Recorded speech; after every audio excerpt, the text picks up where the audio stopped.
आतंकी पर किसे प्यार उमड़ रहा है, ये सवाल अपने आप में खड़ा हो गया है, क्योंकि जिसे 1993 बम ब्लास्ट के लिए फांसी की सजा दी गई, उसके कब्र को लेकर विवाद बढ़ा है। आतंकी याकूब की कब्र की सजावट, वहां पर लाइट लगाने को लेकर कई सारे सवाल जो हैं वो खड़े हो गए। अब इस मामले में जांच बिठा दी गई है। याकूब मेमन की कब्र पर लाइटिंग का ये पूरा मामला, और जांच जो है वो तेज कर दी है मुंबई पुलिस की तरफ से। डीसीपी रैंक के अफसर को जांच की कमान सौंपी गई है, जांच की जाएगी, और इस जांच में कहा जा रहा वक्फ बोर्ड, चैरिटी कमिश्नर, बीएमसी के अफसरों से पूछताछ की जाएगी। याकूब मेमन की कब्र पर लाइटिंग और उसे बाद में कच्ची मजार को, कच्ची जो जहां लाश दफनाई गई थी उसे पक्कीकरण करना और उसके बाद उसे मजार की तरह बदल देना, ये आरोप लग रहे हैं। देखिए ये तस्वीर जो हम आपको दिखा रहे हैं, ये तस्वीर उस वक्त की है जब यहां पर उसे दफन किया गया था, लेकिन इसके बाद स्थिति बदल जाती है।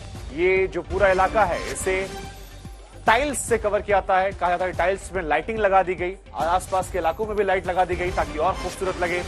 और इन तमाम चीजों को देखने के बाद ये सवाल उठने लगे कि आखिर वो कौन है जिसे आतंकवादी पर इतना ज्यादा प्यार उमड़ रहा है कि उसके कब्र को मजार बना दिया गया है।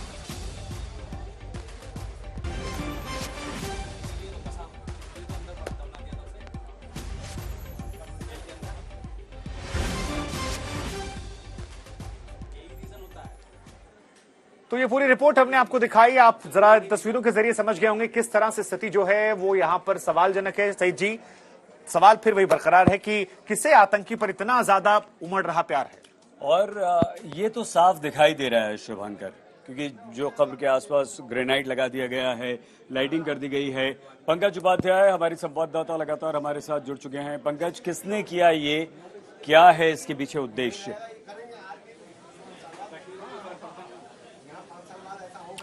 सही मामला सेंसिटिव है और भारतीय जनता पार्टी ने जो आरोप लगाए हैं वो गंभीर हैं, इसलिए अब इस पूरे मामले की इन्वेस्टिगेशन मुंबई पुलिस को सौंप दी गई है।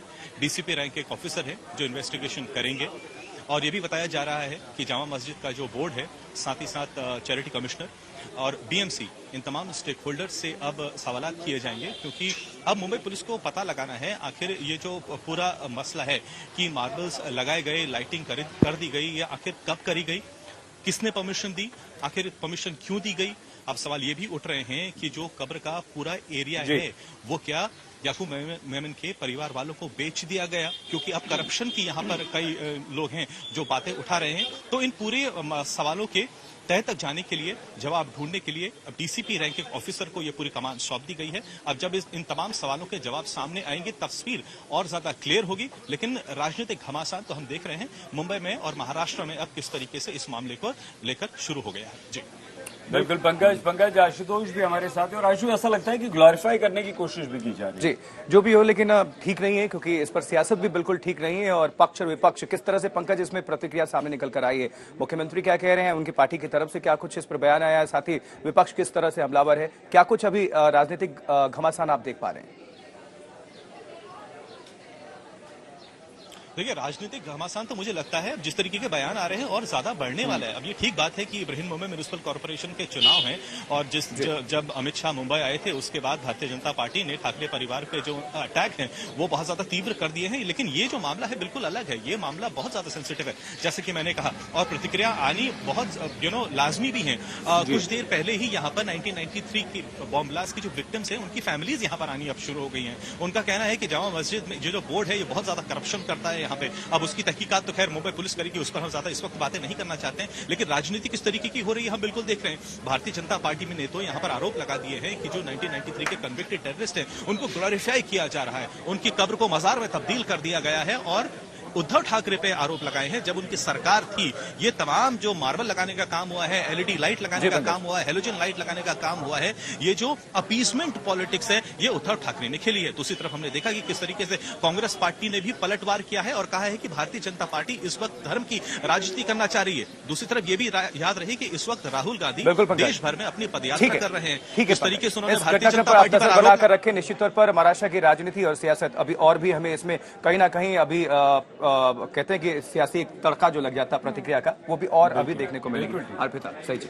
बिल्कुल। अब जिस तरीके से पूरा विवाद सामने आया है, बीजेपी की तरफ से आरोप लगाया जा रहा है कि इसके लिए उद्धव जिम्मेदार हैं, राहुल जिम्मेदार हैं, एनसीपी की सरकार जिम्मेदार है, क्योंकि इनके वक्त पर ही इस कब्र को मजार बनाने की कोशिश की गई, इसका जीर्णोद्धार उन्होंने ही कराया। लेकिन कांग्रेस का भी सही देखिए बयान आया इसमें, और कांग्रेस की तरफ से कहा गया कि हमने तो सिर्फ दफन किया था, सजाने का काम बीजेपी ने किया है।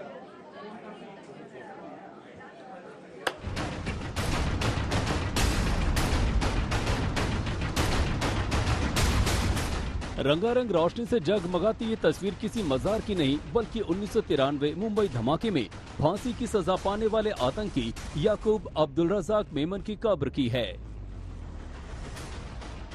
तस्वीरें देखिए, याकूब की कब्र का ग्रेनाइट पत्थर से सौंदर्यीकरण किया गया है। ग्रेनाइट पत्थर पर हरी रोशनी वाली लड़ी लगाई गई है। बीजेपी नेता रामदास कदम ने याकूब मेमन की कब्र की तस्वीर ट्वीट की तो हड़कंप मच गया। तस्वीरें देखिए, पहले सिर्फ कच्चा निर्माण था, अब पक्की करने की कोशिश दिख रही। पहले लाइटें नहीं थी, अब हरे रंग की लड़ी दिख रही है। सवाल है कि क्या एक आतंकी की कब्र को मजार बनाने की साजिश की गई? आखिर याकूब के कौन हमदर्द हैं जिन्होंने एक आतंकी की कब्र को सजाने की कोशिश की? आखिर देश के दुश्मन की कब्र में किसे गौरव नजर आया? बीजेपी नेता रामदास कदम ने सीधा निशाना महाराष्ट्र की पिछली उद्धव सरकार पर मढ़ दिया। इसी मुंबई शहर में जब उद्धव ठाकरे मुख्यमंत्री थे, उनके साथ राहुल गांधी का दल और शरद पवार जी का दल सत्ता साझा कर रहा था। उनके अगुवाई में यह कब्र मजार बन गई, उसे मार्बल लगाया गया, चारों ओर से एलईडी लाइट लगाई गई, सिक्योरिटी रखी गई। हमारा दुश्मन मुल्क पाकिस्तान वो मुंबई में बमकांड कराए, याकूब मेमन उसका आरोपी है। उसकी कब्र जब मजार बन रही थी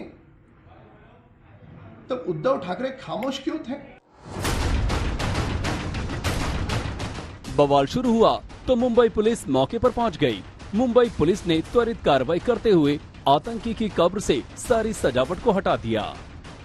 देखिए, मुंबई पुलिस के 4 कर्मी आए थे और पूरी इलाके की जांच करके अब वो वापस चले गए हैं। कैमरे पे तो बात नहीं करी, लेकिन ऑफ रिकॉर्ड जो जानकारी दी है वो मैं दर्शकों के साथ साझा कर देना चाहता हूं। मुंबई पुलिस ने साफ तौर पे कहा है और ये माना भी है कि हाँ, याकूब मेमन की जो कब्र थी उसके आसपास मार्बल लगाए गए हैं। जो मार्बल लगाए गए उसमें एक पतली एलईडी की पट्टी भी लगाई गई है जो रात को चमकती है।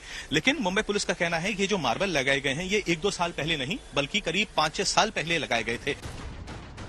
बीजेपी जब पिछली सरकार पर हमलावर हुई तो कांग्रेस भी एक्शन में आ गई। कांग्रेस ने इसके लिए सीधे सीधे बीजेपी को कटघरे में खड़ा किया। मार्बल लगाए गए कहीं तक के दूर दूर तक के नजर नहीं आता, क्योंकि और भी कई मज़ारात आप लोगों ने देखे, और अगर बनना होती तो ये कई साल हो चुके इसको बुरियल करके, ये उसी वक्त बन सकती थी। 7 साल पहले याकूब मेमन को मुंबई ब्लास्ट केस में फांसी दी गई थी। मरीन लाइंस रेलवे स्टेशन के सामने करीब 7 एकड़ में बने बड़ा कब्रिस्तान में उसे दफनाया गया था। याकूब मेमन के कब्र के पास उसके 3 और रिश्तेदार की कब्र है। कब्र की देखरेख करने वाले तमाम आरोपों से इनकार कर रहे हैं। भाजपा को इसका जवाब देना चाहिए कि उन्होंने याकूब मेमन की बॉडी उसके परिवारजनों को क्यों दी, उसकी मैयत, उसका फ्यूनरल बड़े पैमाने पर क्यों होने दिया, क्योंकि इसका राजनीतिक फायदा बीजेपी को मिलता है। ये बीजेपी का पाप है। इस देश को धर्मांधता में धकेलने का काम जो है वो भाजपा ने किया है। बहरहाल पुलिस ने कब्र से सजावट हटा दी है, लेकिन लगता नहीं कि याकूब की कब्र से उठा सियासी घमासान अभी थमेगा। एजाज खान के साथ पंकज उपाध्याय, मुंबई, आज तक।